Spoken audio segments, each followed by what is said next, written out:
Hello everyone, welcome all of you in this session. Myself Ashish Kumar Singh. इस lecture में हम लोग बात करने वाले हैं इंजीनियरिंग मटेरियल्स के बारे में। इसमें हम लोग यूनिट 1 जो है उसको स्टार्ट करने वाले हैं। और यूनिट 1 हम लोग इसमें जो स्टार्ट करेंगे, आपको जो भी यहाँ पे पढ़ाया जाएगा इसे हमें मतलब नोट्स बनाना है इसे हमें, किसका, यूनिट 1 का। और इसमें हम लोग इंट्रोडक्शन समझेंगे अपना, क्योंकि आपका जो फर्स्ट लेक्चर था, अगर आपने वहाँ पर नोट्स नहीं बनवाया होगा तो कोई दिक्कत नहीं है। लेकिन हम लोग यहाँ से जो स्टार्ट करने वाले हैं जो भी कुछ, उसका आप लोग जो भी आपकी नोट्स बुक होगी आप लोग उस पर नोट करना है सब सारी चीज़। तो हम लोग आज यहाँ पे क्या पढ़ने वाले हैं, समझेंगे कि जो मटेरियल्स होते हैं। सबसे पहले हम लोग ये समझेंगे कि हमारे इंजीनियरिंग एप्लीकेशन में मटेरियल्स का कैसे कैसे हम लोग यूज़ करते हैं, ठीक है। और ये समझेंगे कि अगर आपके पास मटेरियल की नॉलेज अगर नहीं है तो आप जो है ना कोई भी कंपोनेंट बना ही नहीं पाओगे। क्योंकि कोई भी कंपोनेंट अगर आप बनाते हो तो हर एक कंपोनेंट जो होती है ना, कहीं पे आप लोग उसको यूज़ करने वाले हो, ठीक है। जैसे कि अगर मैं बात करूं अब जैसे कि देखते हो ना, बाइक्स वगैरह में इतने सारे जो कंपोनेंट बने होते हैं, इंजन्स के कंपोनेंट होते हैं आपके, और मशीन्स के जो कंपोनेंट होते हैं, तो सारे जितने भी सारे कंपोनेंट होते हैं आपके, इंजन्स के हो या मशीन्स के कंपोनेंट होते हैं, वो किसी न किसी जगह पे यूज़ होता होगा। और जब वो आप कंपोनेंट को यूज़ करते हो ना तो उस पर लगती है लोड लगती है, ठीक है। उस पर बहुत सारे लोड लगती है, उस पर टेम्परेचर का भी डिफरेंस होता है। सपोज़ करो, अगर मान लो मैं बोल रहा हूँ कि इंजन के अंदर अगर कोई कंपोनेंट होगा तो वहाँ का टेम्परेचर क्या होगा, ज़्यादा होगा, ठीक है। और बहुत सारे मशीन्स में मतलब जो कंपोनेंट को जहाँ पे यूज़ करते हैं वहाँ पर उस पर लोड भी लगता है। तो हमें पता होना चाहिए ना कि जो मटेरियल हम लोग यूज़ कर रहे हैं किसी कंपोनेंट को बनाने के लिए, तो वो जो कंपोनेंट है वो किस मटेरियल का बना होना चाहिए, जिससे कि वो उस लोड को भी क्या कर सके, बेयर कर सके, सह सके, और उस टेम्परेचर को भी सह सके। तो उसके लिए हमें पता होना चाहिए क्या, किसी भी मटेरियल की प्रॉपर्टीज़ पता होना चाहिए। मतलब अगर हम लोग कोई कंपोनेंट बनाने के लिए जा रहे हैं तो उसके पहले हमें ये पता हो जाएगा कि ठीक है, अगर मैं बनाने जा रहा हूँ यहाँ पे इंजन का कंपोनेंट, ठीक है ना, तो इंजन का कंपोनेंट बनाने जा रहा हूँ तो उसकी क्या प्रॉपर्टी की रिक्वायरमेंट होगी ना, वो मुझे पता होगा। तो ये प्रॉपर्टी की अगर आपकी रिक्वायरमेंट अगर आपको पता चल गया तो आप क्या करोगे, उस कंपोनेंट को बना लोगे। और उसके बाद जो भी उस पर लोड आए या टेम्परेचर आए वो उसको सह लेगा, ठीक है। तो इसलिए हमको मटेरियल, जो मटेरियल्स होते हैं स्पेशली आपके इंजीनियरिंग मटेरियल्स, उसकी नॉलेज हमें यहाँ पे बहुत ज़्यादा इम्पोर्टेंट हो जाती है। तो यहाँ से हम लोग एक छोटा सा आप लोगों को मैं एग्जांपल, देखो मैंने बोला कि ये कोई सॉलिड मटेरियल है, ठीक है, सॉलिड मटेरियल है। ये भी हम लोग क्या कर सकते हैं, खुली आंखों से देख सकते हैं ना। तो इसको जो आप खुली आंखों से देख सकते हो तो इसको हम लोग बोलते हैं क्या, मैक्रो स्ट्रक्चर। क्या बोलते हैं, मैक्रो स्ट्रक्चर बोलेंगे। कि हाँ भैया, इसको हम लोग खुली आंखों से देख सकते हैं। कोई भी देखेगा तो बोलेगा कि इसका साइज़ क्या है, ठीक है, कौन सा शेप है इसका साइज़ आप देख के बता सकते हो, बिल्कुल बता सकते हो, बड़ा है कि छोटा है। इसका शेप क्या है, मतलब कौन सा शेप है, इसका अभी क्यूब का है, क्यूबॉइड है, स्क्वायर है, इसको देख के बता सकते हो कि नहीं, बिल्कुल बता सकते हो। उसके बाद क्या होता है ना, मैंने बोला कि चलो एक माइक्रोस्कोप लेके आओ और आप यहाँ पर इसको लगा दो। माइक्रोस्कोप लेके आओगे ना यहाँ पे, और इसको जब आप लगाओगे, क्या लेके आया आपने, माइक्रोस्कोप लेके आया, और यहाँ पर लगाओगे तो फिर इस वाला जो पॉइंट है इसको मैंने जूम किया, ठीक है। तो जैसे ही आप इसको जूम करोगे ना तो यहाँ पे आपको कुछ इस तरह से दिखने वाला है।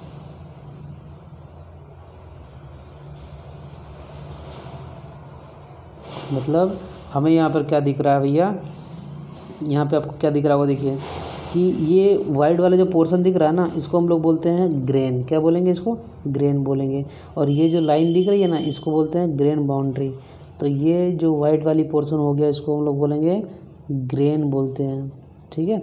और ये वाला जो आपका पार्ट हो गया, कौन सी वाली, ये जो लाइन दिख रही है आपको, इसको बोलेंगे हम लोग ग्रेन बाउंड्री। क्या बोलेंगे इसको, ग्रेन बाउंड्री।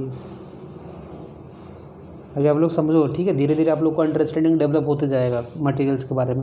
अब मैंने बोला देखो, यहाँ पे सबसे पहले इस छोटे से पॉइंट को हम लोगों ने जूम किया। अब बोले कि चलो ये जो ग्रेन दिख रहा है ना आपको, इतना वाइड वाला पोर्शन, अब इसको जूम करके देखो जब आप ग्रेन को जूम करके देखोगे ना तो यहाँ पर आप लोगों को क्या दिखेगा, इस तरह से कुछ एटम्स का, ये जब मैं सर्कल बना रहा हूँ ये क्या आपके एटम्स हैं, ये मेरा एटम्स का अरेंजमेंट दिख रहा है। ठीक है, ये ऐसे भी हो सकता है और कुछ इस तरीके से भी हो सकता है। ठीक है, तो यहाँ पर जो आपका एटम्स का अरेंजमेंट है क्या, देखो एक रेगुलर पैटर्न में दिख रहा है आपको, एकदम सारा रेगुलर पैटर्न एकदम सही से सजा हुआ है। लेकिन यहाँ पर सही से है नहीं है, यहाँ पर क्या है, एटम्स का अरेंजमेंट रैंडम है, मतलब बिखरा हुआ है, और यहाँ पर एक पैटर्न में है। ठीक है, तो अगर पैटर्न में जो मटेरियल्स का एटॉमिक का अरेंजमेंट होता है ना, उसको हम लोग बोल देते हैं क्या, क्रिस्टेलियन मटेरियल।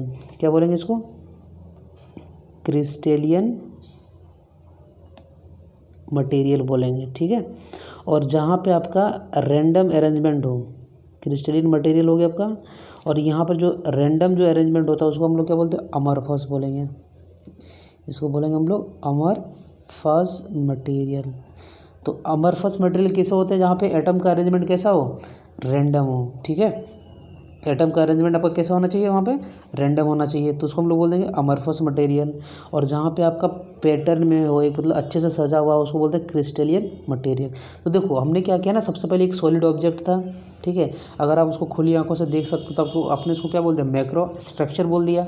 अब खुली आंखों से देख के आप उसको साइज बता सकते हो, उसका शेप बता सकते हो। ठीक है, फिर मैंने इसको जूम किया ना, तो जूम करने के बाद मैंने बोला देखो यार, ये वाइट वाला जो पार्ट दिख रहा है इसको मैंने बोल दिया ग्रेन, और ये वाला जो लाइन दिख रही है इसको बोलते हैं क्या, ग्रेन बाउंड्री बोलते हैं। ठीक है, तो ये माइक्रोस्कोप लगाओगे तभी दिखेगा, मतलब इसको हम लोग मटेरियल को देख के नहीं बता सकते हैं, इसको जब माइक्रोस्कोप लगा के जूम करेंगे मटेरियल को तब हमें ये चीज़ दिखने वाला है। फिर मैंने बोला चलो इस ग्रेन को भी जूम कर लो। इस ग्रेन को जब जूम करोगे ना तो वहाँ पे दिखेगा आपको क्या, एटॉमिक अरेंजमेंट। क्या दिखने वाला है आपके, मतलब एटम कैसा कैसा सजा हुआ है उस मटेरियल के अंदर। अगर वो पूरे अच्छे से पैटर्न में सजा होगा तो वो कैसा मटेरियल होगा, क्रिस्टलियन मटेरियल। और अगर वहाँ पे रैंडम मतलब बिखरा हुआ हो, किसी भी तरीके से सजा हुआ, मतलब कोई एक पैटर्न में नहीं होगा, तो उसको बोलेंगे हम लोग अमरफस मटेरियल। तो हम लोग को ये समझ में आ रहा है कि सबसे, ये देखो ये हम लोग एटॉमिक अरेंजमेंट में आ गए। अब देखो एटम के भी आप अंदर जब जाओगे ना, हर एक एटम के अंदर, तो वहाँ पे क्या होता है आपका, सब एटॉमिक पार्टिकल्स होते हैं, जैसे कि प्रोटॉन हो गया, न्यूट्रॉन हो गया। ठीक है, ये होते हैं। तो कोई भी चीज़ अगर मिल के बना होता है तो किस चीज़ से मिल के बना होता है, कोई भी मटेरियल एटम से मिल के बना होता है। ठीक है, और एटम के अरेंजमेंट से हम लोग क्या डिफाइन करते हैं कि कौन सा मटेरियल अमरफस है, कौन सा क्रिस्टलियन मटेरियल है। ये आपको समझ में आ गया। तो यहाँ मैं सिर्फ आपको ये समझाना चाह रहा था कि देखो कि मटेरियल्स के अब हम लोग जो बाहर से जो चीज़ दिख रहा है ना मैक्रो स्ट्रक्चर, वो हम लोग नहीं पढ़ने वाले हैं। हमें जो अंदर दिख रहा है मटेरियल का जो माइक्रो स्ट्रक्चर है, ठीक है, कि माइक्रो स्ट्रक्चर किस तरीके से, एटम का अरेंजमेंट कैसा है, हम रैंडम में है कि पैटर्न में है, तो ये सारा चीज़ हम लोग इंटरनल स्टडी करेंगे। यहाँ पे क्या करेंगे, मटेरियल का इंटरनल। तो इंटरनल स्ट्रक्चर का जो स्टडी करते हो हम लोग यहाँ पे, कहाँ पे, अब मटेरियल्स का। ठीक है, तो उस ब्रांच को हम लोग नाम देते हैं एक मटेरियल साइंस। क्या बोलते हैं उसको, ध्यान से सुनना आप लोग, कि अगर हम लोग जो इंटरनल स्ट्रक्चर वगैरह का जो हम लोग यूज़ करते हैं, किसका, इंटरनल स्ट्रक्चर का जो हम लोग यूज़ करेंगे, तो उस ब्रांच को हम लोगों ने नाम दे दिया क्या, मटेरियल साइंस। मतलब हमें मटेरियल साइंस ये बताएगा कि किसी भी मटेरियल का इंटरनल स्ट्रक्चर क्या है। ठीक है, तो कोई भी मटेरियल, जो हमारा मटेरियल साइंस होता है, जो मटेरियल आपकी साइंस होगा वो हमें क्या बताने वाला है, किसी भी मटेरियल का इंटरनल स्ट्रक्चर को बताने वाला है कि भैया उस मटेरियल का अंदर की संरचना कैसी है, एटम्स की वगैरह का। और आपको जैसे ही स्ट्रक्चर पता चल जाता है किसी भी मटेरियल का, ध्यान से सुनना, तो आपको वहाँ से उसकी पता चल जाती है प्रॉपर्टीज़। क्या पता चल गया आपको, प्रॉपर्टीज़। प्रॉपर्टीज़ मतलब क्या होता है, उस मटेरियल की गुण होती है। हम लोग पढ़ेंगे आगे, देखेंगे प्रॉपर्टीज़ होती है, मैकेनिकल प्रॉपर्टीज़ होगी आपकी, फिजिकल प्रॉपर्टीज़ होगी। ठीक है, हम लोग जब पढ़ेंगे ना आगे प्रॉपर्टीज़ का टाइप्स, तो वहाँ पे देखिएगा आपकी फिजिकल प्रॉपर्टीज़ देखेंगे, मैकेनिकल प्रॉपर्टीज़ देखेंगे। मतलब आपको अगर आपके पास स्ट्रक्चर का नॉलेज है तो मतलब किसका नॉलेज हो गया आपके पास, प्रॉपर्टीज़ का नॉलेज है। ये हमें कौन बताएगा, मटेरियल साइंस बताएगा। अब हमारा अगला जो एप्लीकेशन आएगा कहाँ का, इंजीनियरिंग मटेरियल का।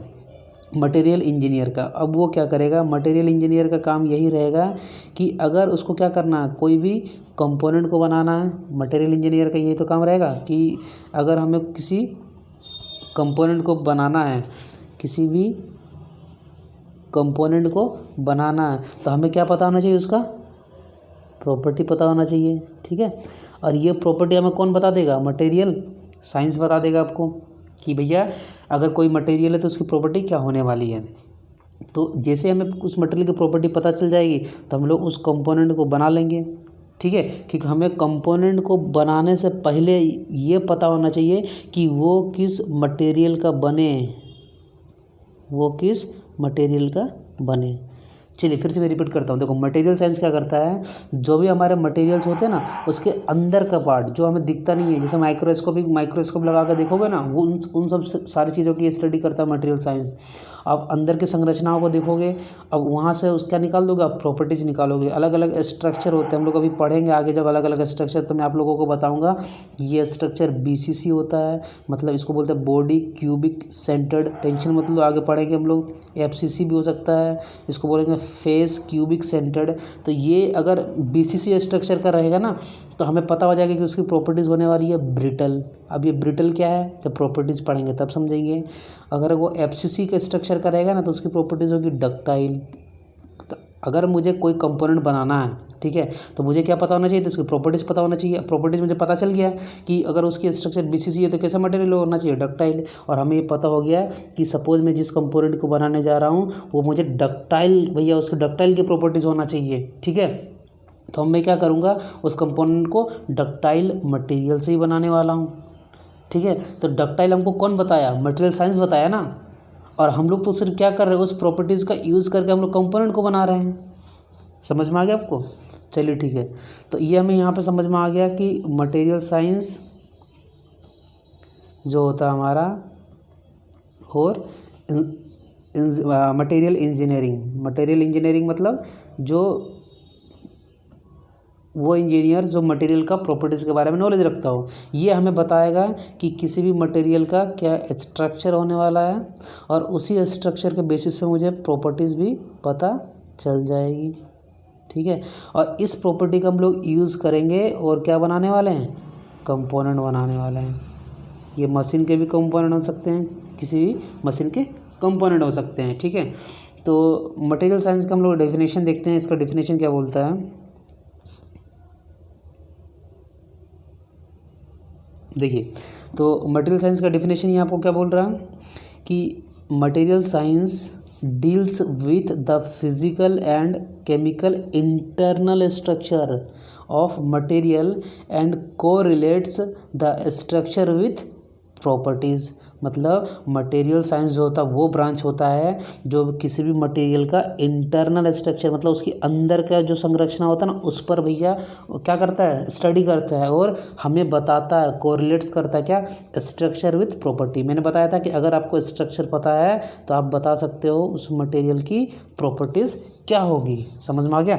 अब मटेरियल इंजीनियर क्या करने वाला है यहाँ पे, material engineering apply the knowledge of material science to manipulate the properties. मतलब मटेरियल इंजीनियर क्या करेगा, उस मटेरियल साइंस का जो नॉलेज है, मतलब उस जो प्रॉपर्टीज़ वगैरह पता किया है कौन, मटेरियल साइंस, उसको नॉलेज को हम लोग अप्लाई करेंगे और उस प्रॉपर्टीज़ को मैनिपुलेट करेंगे, मतलब कुशलतापूर्वक यूज़ करने वाले हैं जब हम लोग उसको कंपोनेंट को बनाएंगे उस टाइम।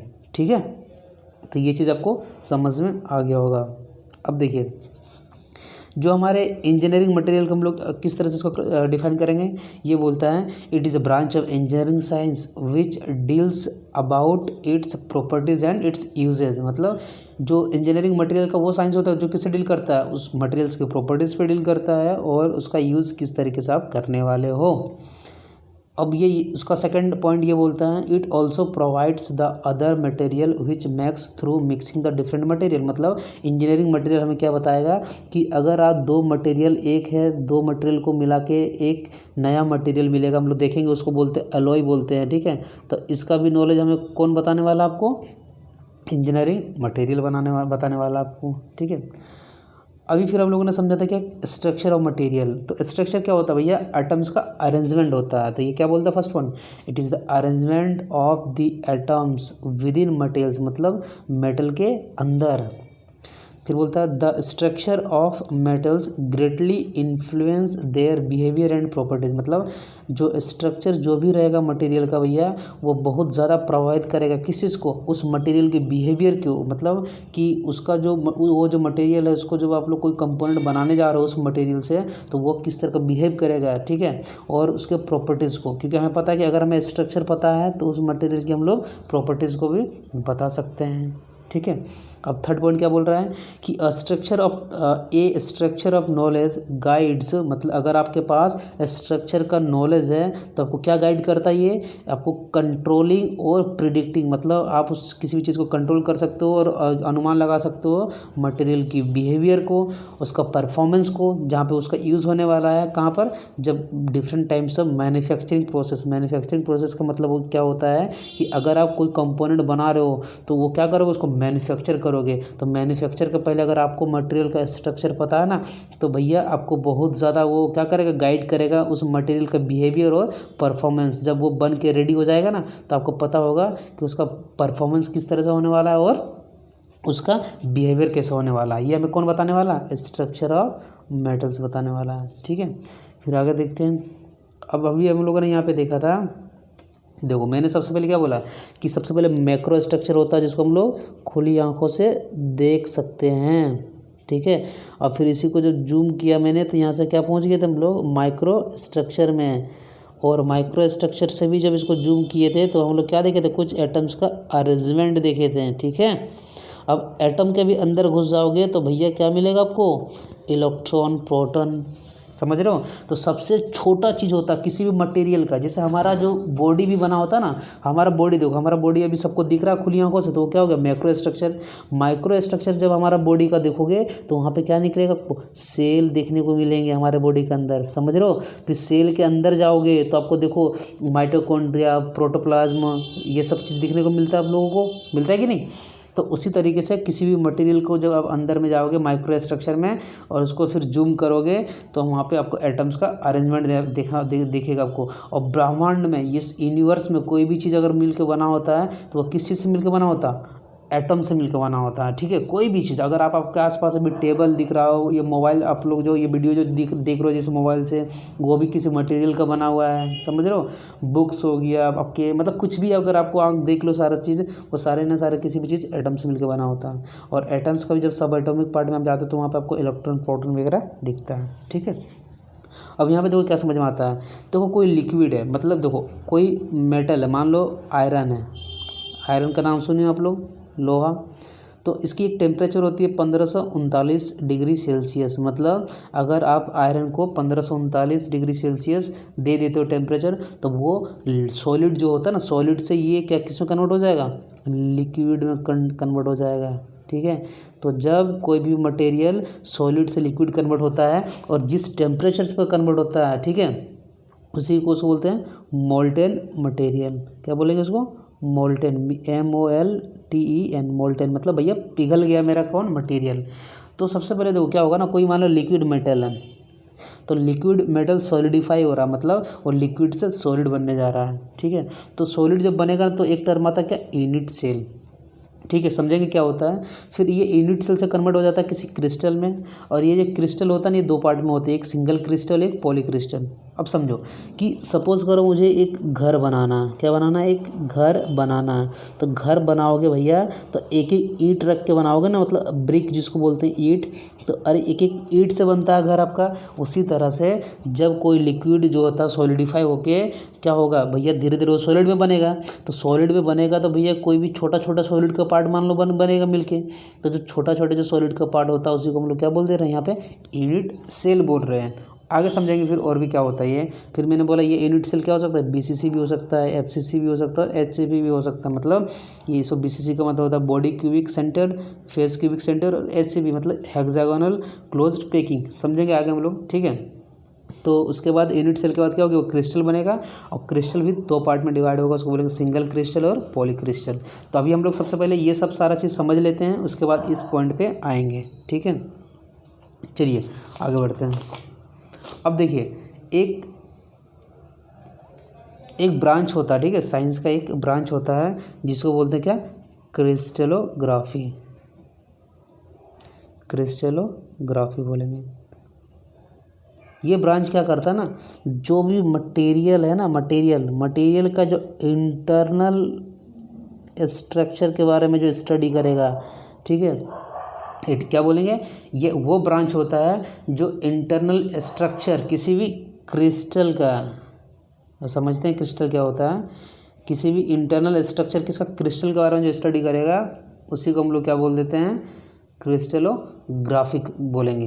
अब देखो क्या होता है कि जो कोई मेटल होता है, अभी मान लो वो कोई भी मेटल लिक्विड का फॉर्म में है, किस फॉर्म में, अभी लिक्विड का फॉर्म में है, ठीक है, मतलब मोल्टेन स्टेट में है, वो पिघला हुआ है, और जब ये सॉलिड के स्टेट में कन्वर्ट होगा ना, सॉलिड स्टेट में कन्वर्ट होगा तो वहाँ पे धीरे धीरे, जो मैंने क्या बोला, हर एक चीज़ कोई ना कोई एटम से मिलकर बना होता है। मान लो यहाँ लिक्विड स्टेट में है तो एटम्स के दूर दूर होंगे, ठीक है, लेकिन जैसे ही वहाँ पे सॉलिड स्टेट में बनेगा, यहाँ पे बनने लगेगा एटम्स का अरेंजमेंट, ठीक है, क्या होने लगेगा, यहाँ पे एटम्स का अरेंजमेंट होने लगेगा।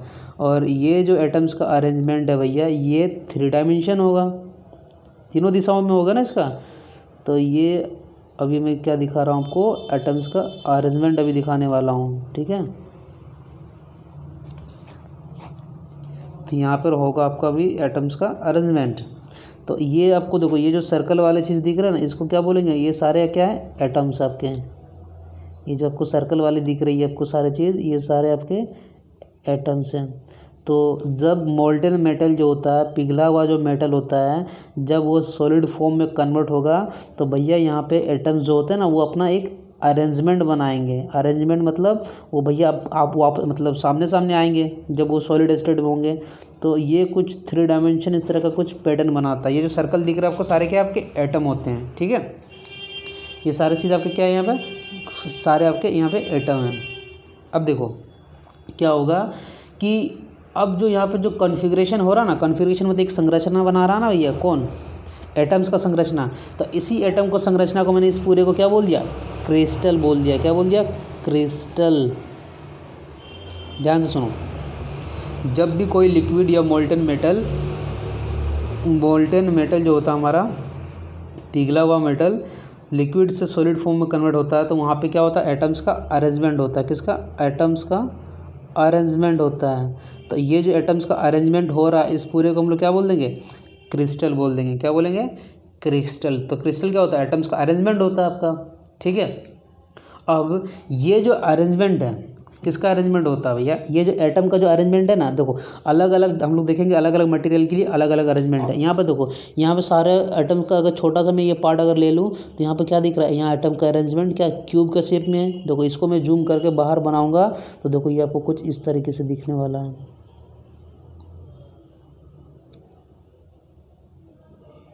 मतलब यहाँ का एटम्स का अरेंजमेंट क्या है, क्यूब है। तो अलग अलग मटेरियल का देखोगे जब आगे हम लोग पढ़ेंगे तो अरेंजमेंट क्या होगा, इसका अलग अलग निकल के आने वाला है। तो यहाँ पे देखो, यहाँ पर क्या होगा ना, ये जो क्रिस्टल बना होगा ना, इस तरीके से बहुत सारे, जब आपका ये छोटा वाला पार्ट जो होता है ना मिल के रखा होगा तब जाके क्रिस्टल बना होगा। तो ये जो छोटा वाला पार्ट हम लोग बोल रहे हैं जिससे मिल के मेरा क्या होगा, पूरा क्रिस्टल बना है, तो इसी को हम लोग बोल देते हैं यूनिट सेल। क्या बोलेंगे, यूनिट सेल।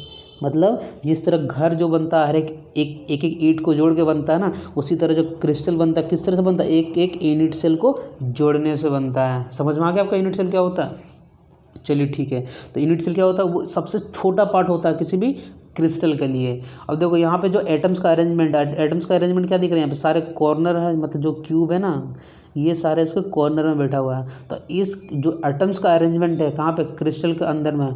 तो ऐसे मटेरियल को हम लोग बोलते हैं क्रिस्टलियन स्ट्रक्चर, ठीक है। फिर से मैं स्टार्ट करता हूँ। क्रिस्टलोग्राफी एक ऐसा ब्रांच है जो इंटरनल स्टडी करता है किसके बारे में, क्रिस्टल के बारे में। अब क्रिस्टल क्या होता है, हम लोग क्या समझे हम लोग कि जब कोई भी मोल्टेन मेटल जो होता है वो लिक्विड से सॉलिड का फॉर्म में कन्वर्ट होता है। तो लिक्विड के फॉर्म में जब रहता है ना तो उसके एटम्स दूर दूर रहते हैं, ठीक है। अब वो जब कन्वर्ट होगा किसमें, सॉलिड में, तो भैया एटम्स का अब अरेंजमेंट बनने वाला है। तो ये जो पूरा एटम्स का अरेंजमेंट है यहाँ पर दिख रहा है, उसी को मैंने बोल दिया क्रिस्टल। तो देखो ये जो क्रिस्टल बना हुआ ना, एक छोटा छोटा क्यूब हमको दिख रहा होगा, इस क्यूब से मिलकर बना होता है। तो ये जो छोटा छोटा वाला क्यूब का पार्ट होता है उसको हम लोग बोलते हैं यूनिट सेल। तो कोई बोलेगा कि क्रिस्टल कैसे बना होता है, तो आप लोग क्या बोलोगे, भैया एक एक यूनिट सेल से मिलकर बना होता है। अब यहाँ पे देखो जितने भी सारे आपके अरेंजमेंट दिख रहे हैं आपके किसके एटम्स का अरेंजमेंट है, तो इसी अरेंजमेंट को हम लोग बोल दिया क्या, क्रिस्टलियन स्ट्रक्चर बोल दिया कि भैया ये क्रिस्टल का क्या स्ट्रक्चर रहने वाला है। और हमें जैसे ही भैया किसी मटेरियल की क्रिस्टलियन स्ट्रक्चर पता हो गया, क्या पता हो गया, क्रिस्टलियन स्ट्रक्चर, तो स्ट्रक्चर हमें क्या बता देगा, उस मटेरियल की प्रॉपर्टी बता देगा। ठीक है, और जैसे हमें उस मटेरियल की प्रॉपर्टी पता चल जाएगा, हमें ये समझ में आ जाएगा कि इस मटेरियल को हमें कहाँ पे यूज़ करना है। समझ में आ रहा है आपको। सबसे पहले हमें क्या पता होना चाहिए, मतलब क्रिस्टलियन स्ट्रक्चर पता होना चाहिए, और स्ट्रक्चर हमें क्या बता देगा, आपको उस मटेरियल की प्रॉपर्टीज़ को बता देगा। तो क्रिस्टलोग्राफी किसका स्टडी करता है, ये जो क्रिस्टल है ना इसके अंदर क्या क्या हो रहा है उन सब चीज़ों के बारे में स्टडी करेगा। मतलब ये यूनिट सेल आ गया ना, ये यूनिट सेल का स्टडी करेगा। अब इस यूनिट सेल के अंदर भी बहुत सारा चीज़ होता है जो हमारे सिलेबस में डिटेल्स में नहीं है, बीटेक वाले पढ़ते हैं। अब ये इस यूनिट सेल के भी अंदर में जब जाके वो स्टडी करता है तो वो सारा चीज़ किसके बारे में आएगा, क्रिस्टलोग्राफी के बारे में आएगा। तो और एक बार मैं आपको क्लियर कर देना चाहूँ, एक होता है मटेरियल साइंस, ठीक है, एक होता है मटेरियल इंजीनियरिंग, और एक मैंने बताया अभी क्रिस्टलोग्राफी। देखो तीनों भी एक साइंस के ब्रांच है। ये क्या करेगा, ये किसी भी मटेरियल, अब देखो ये मटेरियल का इंटरनल, ये क्या हो गया, मटेरियल का इंटरनल स्ट्रक्चर के बारे में बताएगा। ठीक है, अब ये अब मटेरियल इंजीनियरिंग क्या करने वाला है, इस स्ट्रक्चर, अब यहाँ स्ट्रक्चर पता चल गया तो इसकी प्रॉपर्टी भी हमकी पता चल गया भैया कि इसकी प्रॉपर्टी क्या होने वाली है। अब इस प्रॉपर्टी को ये यूज़ करने वाला है कौन, मटेरियल इंजीनियर, किसी भी कंपोनेंट को बनाने के लिए। ठीक है, अब क्रिस्टलोग्राफी क्या करता है, देखो यहाँ पे किसी मटेरियल का इंटरनल स्ट्रक्चर था ना, तो मैंने बोला था कि देखो मटेरियल के जब अंदर में जाओगे ना तो आपको क्या मिलता है, क्रिस्टल मिलेगा। क्रिस्टल क्या होता है, एटम्स का अरेंजमेंट। अब ये क्रिस्टल के अंदर में भैया, क्रिस्टल के अंदर में जो स्टडी करता है उसको बोलते हैं क्या, क्रिस्टलोग्राफी। जैसे कि अभी हम लोगों ने जो इस तरह से देखा था एटम का अरेंजमेंट, तो ये क्या था, क्रिस्टल था, और जो छोटा सा वाला पार्ट था उसको हम लोगों ने क्या बोल दिया था, यूनिट सेल बोल दिया था। और हर एक जो आपका क्रिस्टल बना हुआ था किससे मिलकर बना होता है, एक एक यूनिट सेल से मिलकर बना होता है। समझ में आ रहा है आपको, चलिए ठीक है।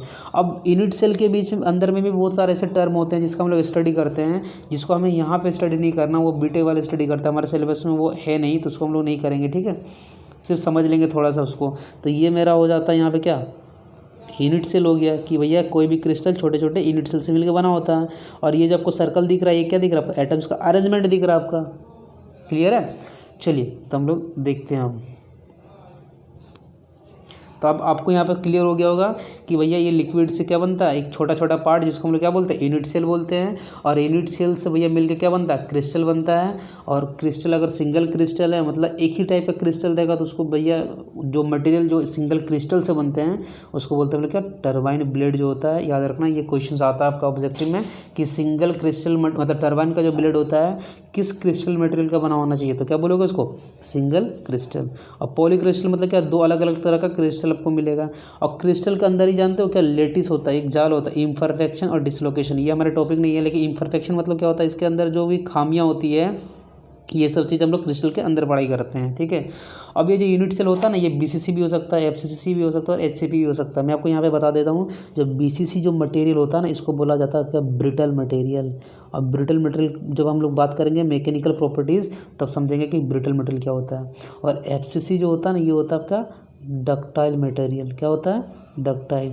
और एचसीपी भी डक्टाइल होता है लेकिन इससे कम होता है। ठीक है, चलिए आगे बढ़ते हैं। तो ये आपको आ गया क्या, क्रिस्टलोग्राफी। ये क्या होता है, it is that branch of science which the internal structure of crystal, very important. ये क्या करता है, ये इंटरनल स्ट्रक्चर ऑफ क्रिस्टल जो होता है ना उसका स्टडी करेगा। क्रिस्टल क्या होता है भैया, जो जब कोई भी लिक्विड से जब सॉलिड में कन्वर्ट होता है तो एटम्स का अरेंजमेंट होता है, उस एटम्स के अरेंजमेंट को हम लोग क्रिस्टल बोल दिए। और क्रिस्टल किस चीज़ से मिलकर बना होता है भैया, यूनिट सेल से मिलकर बना होता है। जिस तरह घर मेरा ईंट से मिलकर बना होता है ना, उसी तरह क्रिस्टल भी यूनिट सेल से मिलकर बना होता है। ठीक है, अब ये देयर प्रॉपर्टीज़ एक्सटर्नल और internal symmetries of crystal are study. मतलब ये हमेशा सिर्फ दिमाग में क्या रखना है कि भैया इंटरनल स्ट्रक्चर ऑफ क्रिस्टल के बारे में स्टडी करेगा कौन, क्रिस्टलोग्राफी।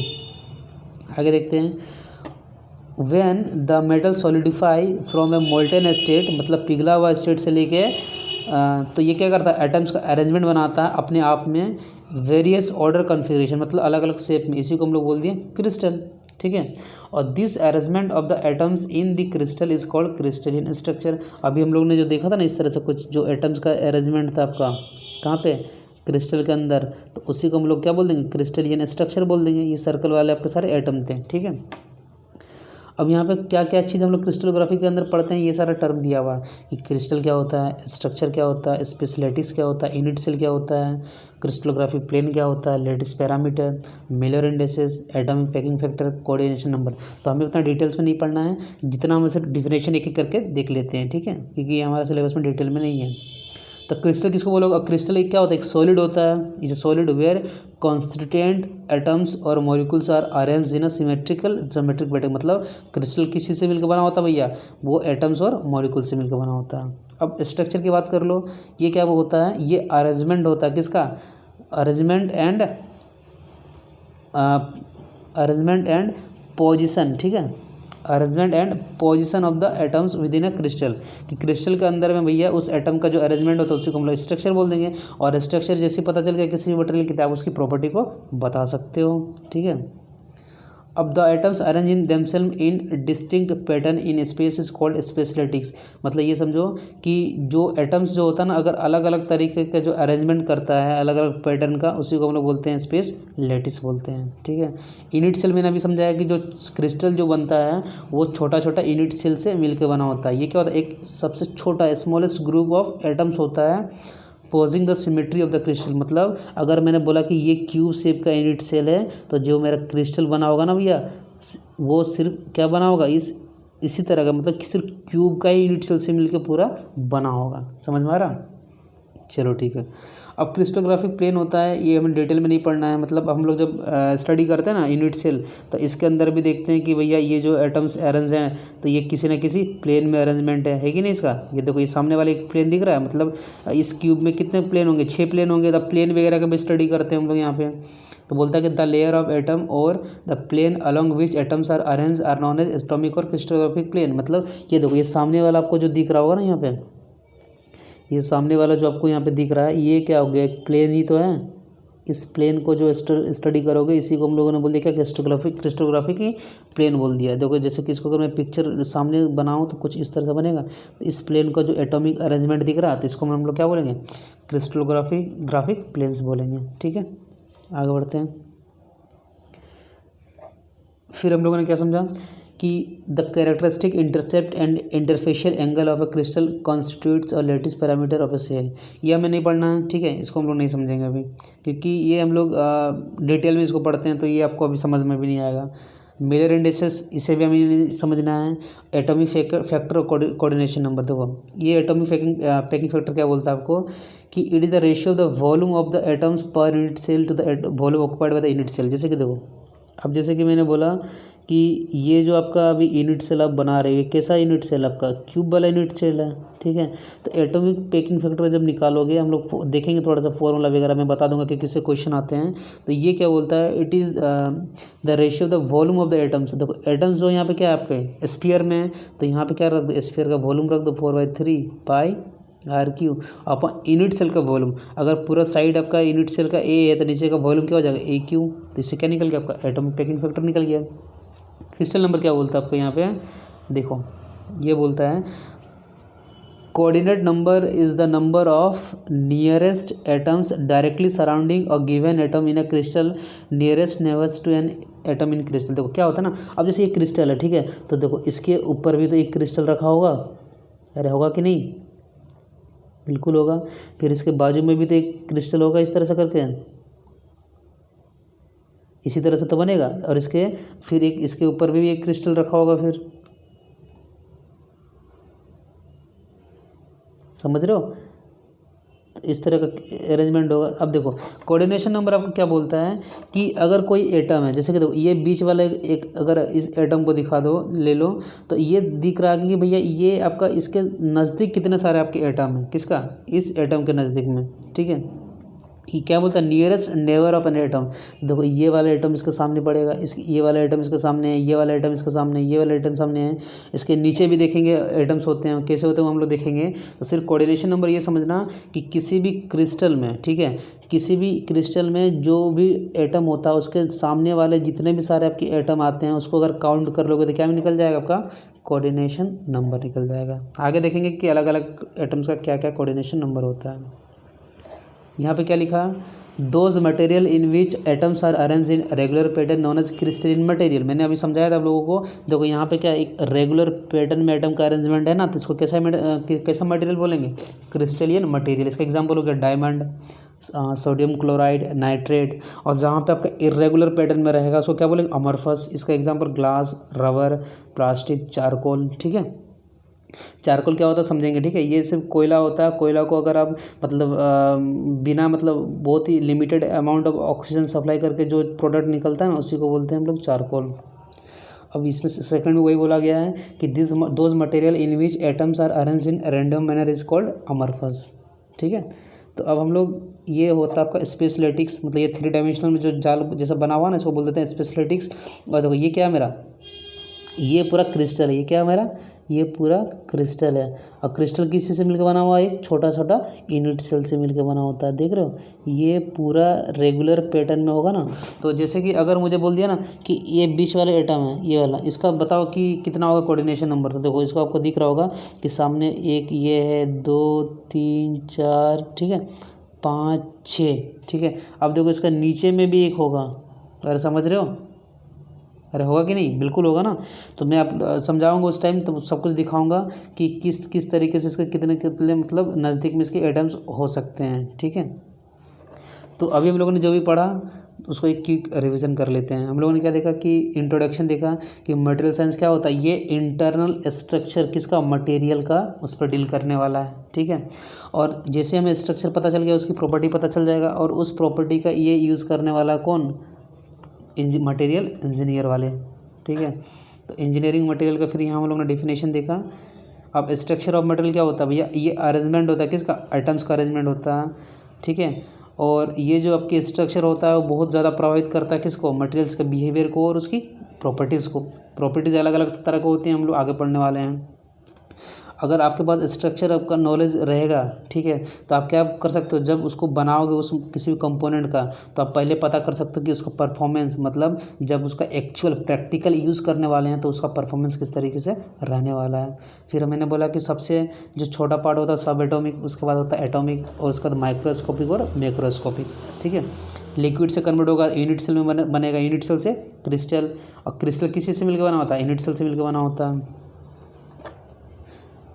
क्रिस्टलोग्राफी वो ब्रांच होता है जो internal structure of crystal, very important, ठीक है, और उसके प्रॉपर्टीज एक्सटर्नल और इंटरनल बिहेवियर को स्टडी करते हैं, कहाँ पे, क्रिस्टलोग्राफिक में स्टडी करते हैं।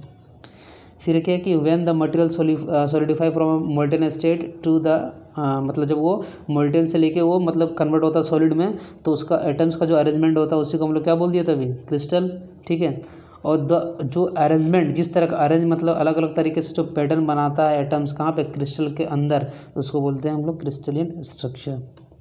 अब अलग अलग टर्म हम लोगों ने यहाँ पे देखा, अभी समझे थे कि क्रिस्टल क्या होता है, स्ट्रक्चर क्या होता है, ठीक है, यूनिट सेल क्या होता है, ये सब चीज़ें भी हम लोग समझें।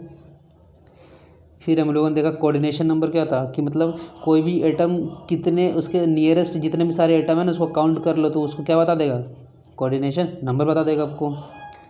फिर हम लोगों ने देखा कि अगर मटेरियल में अगर जो एटम्स होता है अगर रेगुलर पैटर्न में अगर अरेंज हो तो उसको हम लोग बोलेंगे क्रिस्टलियन, अगर नहीं रहेगा तो उसको बोलेंगे अमरफस। तो आज के लेक्चर के लिए इतना ही, ठीक है। तो इसका मैं अभी PDF अपलोड करवा दूंगा आपको, कहाँ पे, आपका जो स्टडी मटेरियल है वहाँ पे मैं इसको अपलोड करवा दूंगा। तो आप लोग क्या करो ना, एक कम मिनिमम आप तो 2 बार वीडियोज़ को देखो, क्योंकि अभी नया नया आप लोग ये सारे कंसेप्ट सीख रहे होंगे ना, तो आपको मिनिमम आप इस वीडियो को कितना 2 बार आप लोग इसको देखना, ठीक है। तो आज के वीडियो के लिए इतना ही। तो नेक्स्ट वीडियो में हम लोग पढ़ने वाले हैं कि क्या क्या स्ट्रक्चर होते हैं अलग अलग टाइप के, ठीक है, स्ट्रक्चर के बारे में पढ़ेंगे, और वहाँ पे हम लोग पढ़ने वाले हैं प्रॉपर्टीज़ के बारे में, ठीक है। तो guys thanks for watching this video.